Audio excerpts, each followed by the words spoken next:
264 पे 4, या फिर टेक्निकली बात करूं 264 पे 5।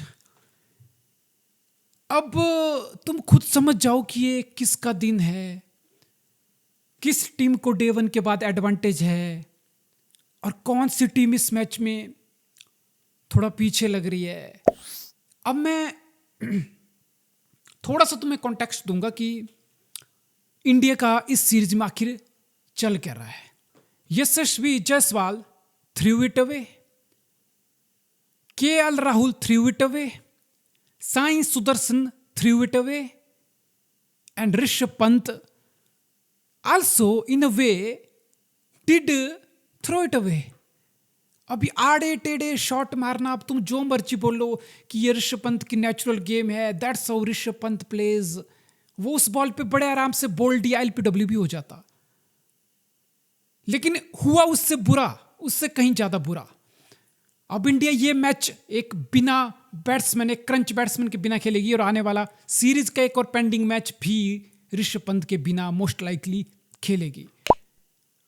तो आज के दिन की बॉटम लाइन है कि टीम इंडिया वंस अगेन, जब लग रहा था कि टीम इंडिया अच्छा खासा कर रही है, हमारे बैट्समैन अच्छा खासा परफॉर्म कर रहे हैं, हम क्रंच पोजीशंस पे आके मैच को, जहां पे हम अच्छा खासा गेम को डोमिनेट कर सकते हैं, उस स्टेज तक पहुंच के हम मैच को इंग्लैंड की टीम को थाली में सजा के, प्लेट में सजा के हैंड ओवर कर रहे हैं। Basically that's the bottom line of today's play and that's the bottom line of this Anderson Sachin Tendulkar trophy so far.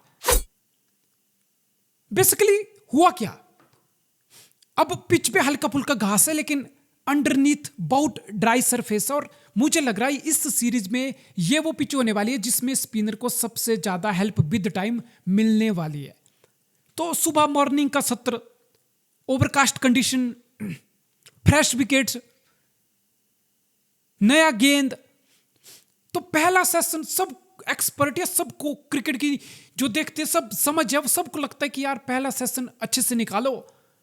Opener पहला 2 घंटे अगर तुमने इस पिच पर अच्छे से निकालिया तो बाद में तो मजे ही मजे भाई, बाद में तुम्हें कैश करना है, बाद में तुम्हें रन मारने हैं, बाद में तो बढ़िया हो जाएगा।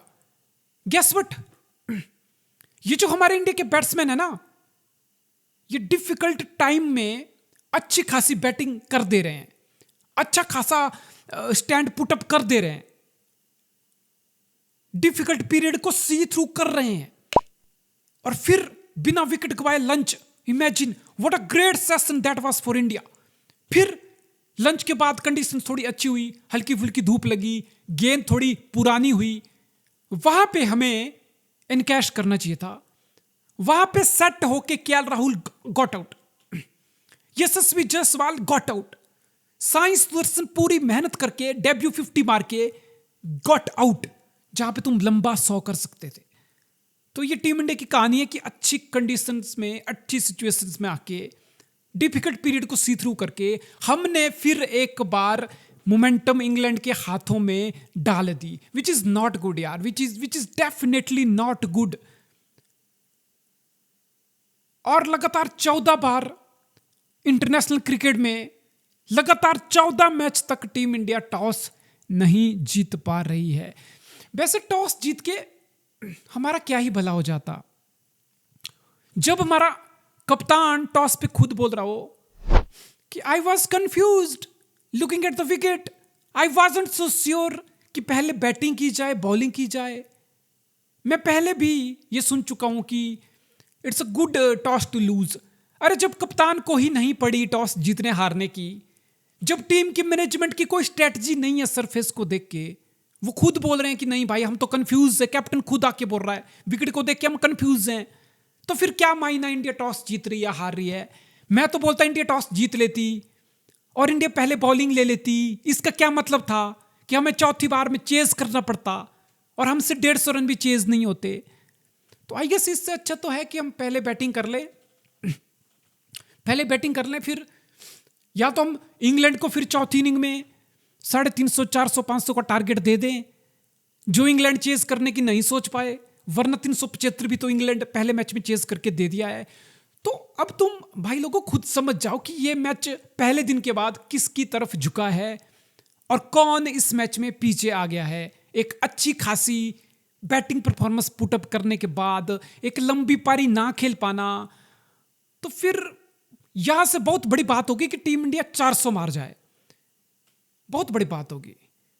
और फिर 400 मार के भी ये नहीं होगा कि इंडिया फ्रंट फुट पे आ जाएगी, मैच इंडिया की पकड़ में आ जाएगा, नहीं, बिकॉज बेसबॉल भी इस पिच पे अच्छा खासा रिस्पॉन्स देगा।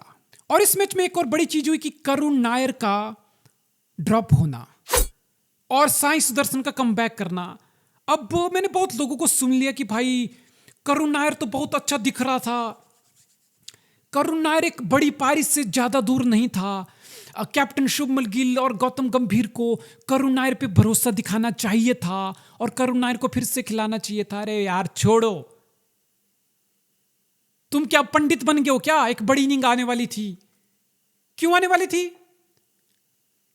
6 इनिंग करुण नायर खेला, लगातार 3 मैच उसको बैकिंग मिली, 150 का आंकड़ा भी करुण नायर टच नहीं कर पाया। तो फिर तुम्हारी बड़ी इनिंग आने वाली है, उसकी डेफिनेशन क्या है? 30-40 रन की ग्लिम्स देख के? Come on man, it's not a T20 cricket कि जहां पे मैं 30-40 की वर्थ देख के किसी प्लेयर को टीम में खिला दूं। और ये मत बोलना कि मौके नहीं मिले। जस्ट बिकॉज ये 5 मैच की सीरीज है, तुम ये नहीं बोल सकते कि करुण नायर को जल्दी ड्रॉप कर लिया। भाई 3 मैच, 6 इनिंग, बहुत सारी कंट्रीज हैं इस टाइम जो 3 मैच की एक सीरीज भी नहीं खेल पा रही हैं, इंडिया, इंग्लैंड, ऑस्ट्रेलिया को छोड़ के। 2 मैच में सीरीज खत्म हो रही है और एक सीरीज के बाद ना परफॉर्म करने वाले प्लेयर ड्रॉप हो रहे हैं। यहां तो तुम्हें 3 कंटिन्यू मैच मिले, 6 पारियां मिली, तुमने 150 भी मारा होता ना, तो मैं यहां बैठ के बोलता कि करुण नायर की जगह बनती, मैं करुण नायर की सिलेक्शन की लड़ाई लड़ता। लेकिन बिना 150 के 6 पारी में, no, I am not gonna stand with you and gonna say कि करुण नायर की लंबी पारी आने वाली थी, ड्रॉप कर दिया, बैक नहीं किया, ये वो चूत पे, ये मेरे सामने नहीं चलने वाले। साई सुदर्शन जो पहले मैच के बाद ड्रॉप हो, मैंने तो नहीं सुना किसी को कि भाई साई सुदर्शन, मैं तो खुद बोला कि एक मैच के बाद किसी भी प्लेयर को ड्रॉप करने का सेंस नहीं बनती यार। तो मैंने तो नहीं सुना किसी ने बोला वो भाई साई सुदर्शन के साथ जास्ती होगी, साई सुदर्शन एक मैच के बाद क्यों ड्रॉप हो गया। वही साई सुदर्शन एक मैच के बाद ड्रॉप हुआ, 2 मैच नहीं खेला, लेकिन आज आते ही 50 से ऊपर मारा। हाँ, मैं डिसअपॉइंटेड हूं, एक लंबी पारी साई सुदर्शन यहां से खेल सकता था, एक 100 मार सकता था, but at least he showed lot of composer, character and mind set. Imagine a youngster, जब पहले मैच के बाद तुम ड्रॉप हो रहे हो, वो तुम्हारे कॉन्फिडेंस को कितना हिट करेगी वो चीज। बेसिकली कायदे से गौतम गंभीर को पहले मैच के बाद साई सुदर्शन को ड्रॉप नहीं करना चाहिए था, but he came back stronger. Karun Nair से तो कम बैक भी नहीं हो रही भाई। अब तुम किस मुंह से बोल रहे हो कि करुण नायर को और मौके मिल जाते? भाई ये इंडियन क्रिकेट है, ये कोई श्रीलंका, ये पाकिस्तान, ये बांग्लादेश की टीम नहीं है कि बार बार मीडियोकर प्लेयर को मीडियोकर परफॉर्मेंस के बावजूद भी बैकिंग मिलेगी। Enough is enough, somewhere we have to draw the line, it's a team sports.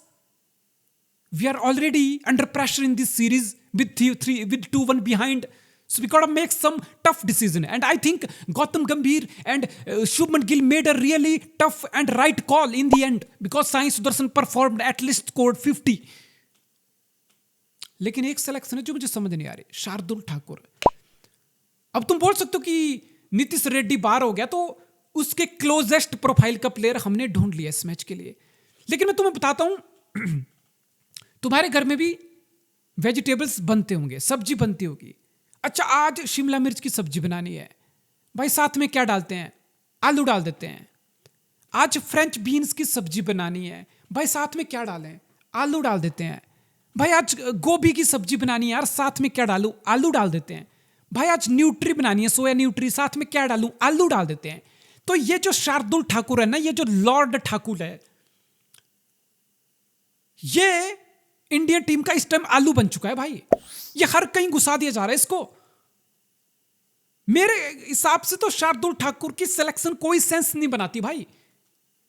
तुम शार्दुल ठाकुर का पूरा करियर उठा के देख लो, एक सीरीज में शार्दुल ठाकुर को सिलेक्टर उठाएंगे, अगली सीरीज में वही सिलेक्टर शार्दुल ठाकुर को बाहर कर देंगे, वो स्क्वाड में नहीं होगा।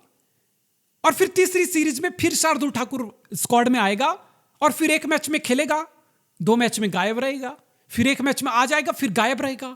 और इतना ही नहीं, इससे ज्यादा सुनो, फिर एक मैच में शार्दुल ठाकुर उसी मैच में एक स्पेल करने आएगा, 5 ओवर में 40-30 रन खा लेगा, फिर वही शार्दुल ठाकुर उसी मैच में दूसरा स्पेल डालने आएगा और 2 ओवर में एक तो विकेट निकाल देगा।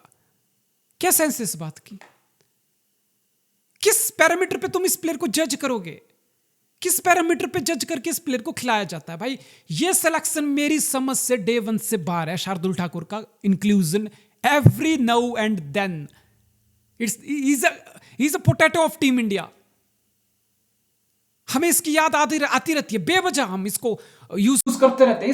इसके बिना हमारा सर्वाइव नहीं होता। जैसे तैसे घूम फिर के हम इस पे आ जाते हैं। He is basically potato, that's all.